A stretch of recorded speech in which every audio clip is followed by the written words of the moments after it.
Hola, mi nombre es Laura Buitrago y el día de hoy vamos a hablar del modelo constitutivo NORSAND. Pero primero, ¿qué es un modelo constitutivo? Un modelo constitutivo es una representación matemática del comportamiento mecánico de un material como el suelo o las rocas cuando se le aplican cargas.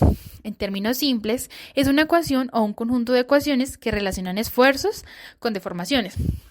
En geotecnia, un modelo constitutivo sirve para predecir cómo se deformará o fallará un suelo al ser cargado y para simular fenómenos complejos como lo son la consolidación, licuefacción, plasticidad, fluencia, entre otros. Un mal modelo puede subestimar fallas, como las anteriormente mencionadas, o sobreestimar la rigidez o capacidad portante, llevando a diseños peligrosos, o simplemente no representar bien la realidad del suelo. Partiendo de este concepto, el modelo NORSAND es un modelo constitutivo hipoplástico desarrollado para describir el comportamiento mecánico de suelos granulares, en particular de arenas, bajo condiciones de carga monotónica y cíclica. Su principal ventaja es su capacidad para capturar la licuefacción estática, la dilatación y el estado crítico de una manera más realista que los modelos elastoplásticos tradicionales. El modelo se basa en el marco del estado crítico y usa un enfoque hipoplástico. No separa elasticidad y plasticidad, sino que la respuesta es continua. El parámetro de estado es clave, definido por la diferencia entre la relación de vacíos actual y la relación de vacíos en el estado crítico. La superficie de fluencia evoluciona con el estado del suelo, lo que permite capturar endurecimiento y ablandamiento progresivo. ¿Para qué tipo de suelos es más adecuado? Está orientado principalmente a arenas sueltas, medias o densas. Gravas malgradadas también pueden modelarse con ajustes. No es ideal para arcillas ni suelos cohesivos. ¿Qué aspectos de comportamiento busca capturar? Dilatancia y contractancia en función de la densidad relativa, efecto de endurecimiento y ablandamiento asociado al esfuerzo y densificación, licuefacción cíclica, dependencia del estado crítico y trayectorias complejas de esfuerzo en el espacio PQ. La representación en el espacio de esfuerzos es una parte clave para entender cómo trabaja el modelo constitutivo NORSAND, especialmente porque está basado en el concepto de estado crítico y en la evolución continua del comportamiento del suelo. Posee cuatro elementos clave en el plano PQ, como lo son la línea del estado crítico, que es una recta con pendiente M que define el estado al cual el suelo fluye sin cambiar el volumen. La superficie de fluencia Norsand, que no es rígida ni fija como en el modelo de Mohr-Coulomb, que tiene forma curva, a menudo elíptica, y evoluciona según el parámetro de estado. Las trayectorias de carga, que son las rutas que sigue el suelo en el plano PQ cuando éste es cargado, y el punto de inicio. Cada muestra inicia en un punto del plano PQ que representa su condición inicial, la posición relativa a la línea del estado crítico y a la superficie de fluencia determinará si el suelo se endurece, se ablanda o se licúa. ¿Por qué es importante esta representación? Permite visualizar la mecánica del suelo durante carga. Muestra el estado actual versus el estado crítico. Es una herramienta fundamental para diseñar y validar modelos numéricos. Permite comparar resultados de simulación con ensayos triaxiales reales. Comparación con otros modelos. Podemos observar que el modelo NORSAND se destaca por encima de otros modelos tradicionales como el Mohr-Coulomb o el Kamm-Clay por sus condiciones. Por ejemplo, la curva adaptable que posee en la superficie PQ, su evolución con el estado y que permite la liquefacción de una manera realista. En la siguiente diapositiva observamos los parámetros que requiere el modelo NORSAND.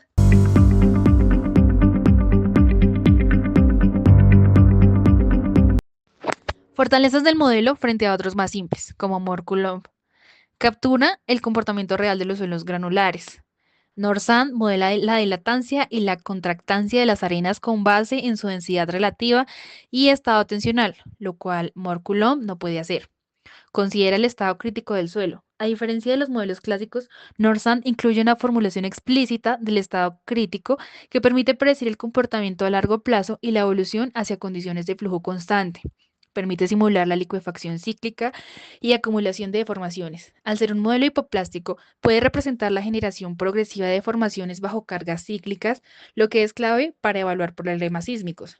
No requiere definición explícita de superficies de cedencia.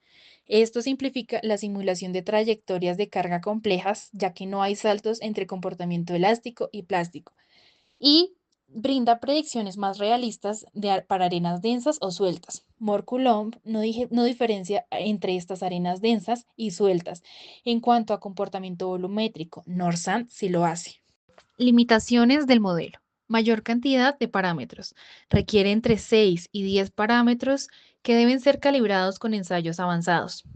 Asimismo, necesidad de ensayos sofisticados. Para una buena calibración, se requieren ensayos drenados y no drenados con control de volumen y esfuerzos. No es aplicable a suelos cohesivos. Su formulación no considera mecanismos clave en arcillas como la consolidación secundaria o la succión en suelos no saturados. Complejidad numérica. Su implementación en software de elementos finitos requiere conocimientos más avanzados y puede ser menos estable numéricamente que modelos clásicos. No todos los software lo incluyen. Está disponible en algunos programas avanzados como FLAC 3D o Plaxis, pero no siempre por defecto. ¿Cuándo es buena elección y cuándo no? Utilizar el modelo Norsand es buena elección cuando se utilizan herramientas numéricas avanzadas para modelación. Asimismo, cuando se cuentan con datos de laboratorio suficientes para calibrar y si desea simular licuefacciones, ablandamientos o deformaciones acumuladas. Asimismo, si tienes un suelo granular y no es adecuada cuando se requiere una solución rápida y sencilla. En estos casos es preferible utilizar modelos como el de Moore-Coulomb o cuando no tienes datos suficientes para calibrar parámetros hipoplásticos. Se trabaja con suelos finos y altamente cohesivos o compresibles.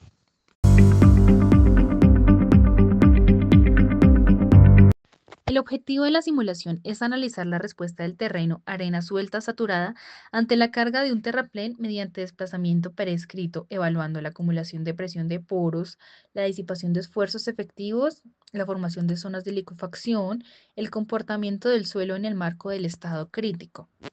Para ello se definió la geometría del modelo como un perfil de modelo 2D con una longitud total de 40 metros, una altura de terraplén de 6 metros y una pendiente de 2:1. Se dividió el terreno natural en tres capas horizontales de igual de espesor, de 2 metros cada una, que presentaban diferentes valores de parámetro de estado inicial del suelo. Para ello, se crearon tres materiales distintos con el modelo Norsand importado y se asignó valores de parámetro de estado inicial para cada uno de ellos, de manera que la capa 1 presentaba un estado crítico, la capa 2 un estado suelto y la capa 3 un estado muy suelto. Y se procedió a ingresar los parámetros del modelo que se observan a continuación. En lugar de una carga, se aplicó un desplazamiento vertical prescrito de menos 0,2 metros y se permitió que el modelo evolucione capturando la respuesta natural del terreno ante el movimiento forzado. Justificación de la elección del modelo. El caso elegido, un terraplén sobre arena suelta saturada en una zona sísmica, requiere un modelo que simule con precisión la generación de presión de poros bajo cargas cíclicas, que capture el ablandamiento progresivo y pérdida de resistencia por liquefacción y que permita modelar las deformaciones acumulativas plásticas sin separación entre fases elástica y plástica. El modelo Norsand cumple con todos esos requisitos, ya que es un modelo hipoplástico que representa el comportamiento mecánico de suelos granulares desde el enfoque continuo del esfuerzo y la deformación, ajustando la superficie de fluencia en función del estado de esfuerzos y del grado de densificación o ablandamiento de suelo. Los parámetros utilizados para la modelación en Plaxis se enlistan a continuación.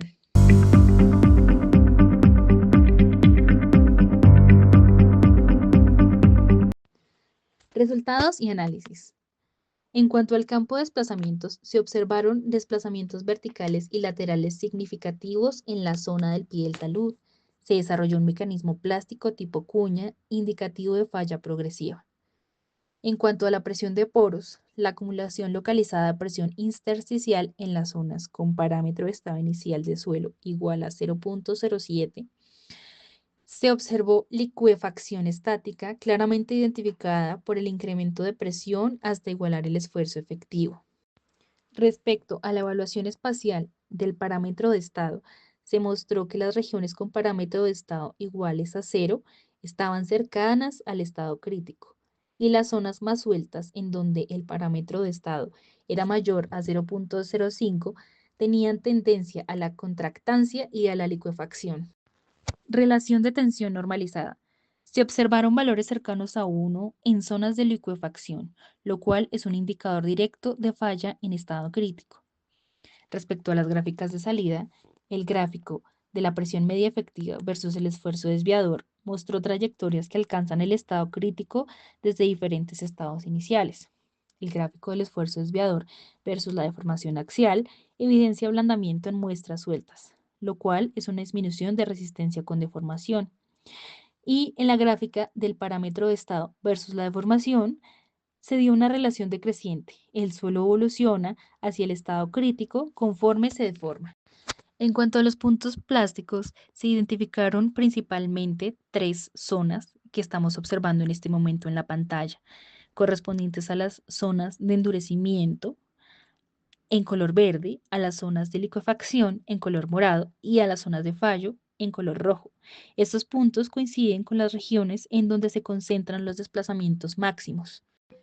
Los resultados obtenidos presentan consistencia con el comportamiento observado experimentalmente en suelos granulares.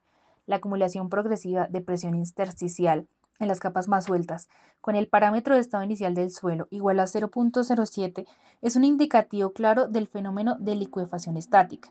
Las trayectorias en el espacio PQ se acercaron al estado crítico, confirmando que el modelo representa adecuadamente la evolución del esfuerzo hasta la falla.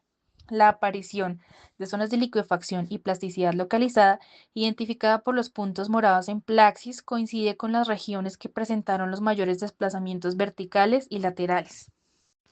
Gracias a las capacidades del modelo Norsand, se pudieron capturar fenómenos que modelos tradicionales no pueden representar adecuadamente, como la licuefacción estática progresiva, el ablandamiento del material a medida que se deforma y el efecto del parámetro de estado en la respuesta del suelo.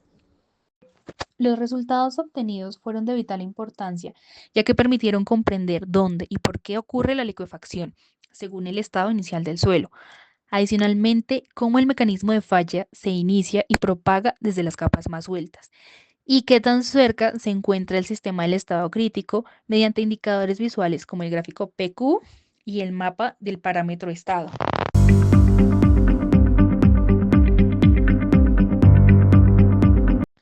Norsand modeló con éxito la evolución de esfuerzos y deformaciones en un terreno granular suelto. Se identificaron zonas de licuefacción estática utilizando criterios basados en el parámetro de estado. La herramienta Soil Test Tool permitió calibrar parámetros de forma rápida mediante ensayos triaxiales simulados. El modelo UDSM permitió simular fenómenos que modelos clásicos no capturan, como licuefacción con evolución no lineal. En contextos en donde el terreno está compuesto por arenas sueltas, usar Norsand es clave para predecir la licuación. Diseños sin este tipo de modelos subestimarían los asentamientos y el riesgo de la falla. La implementación de Plaxis requiere versiones avanzadas y conocimientos para importar la DLL correctamente. La calibración depende de ensayos triaxiales avanzados, no siempre disponibles en obra.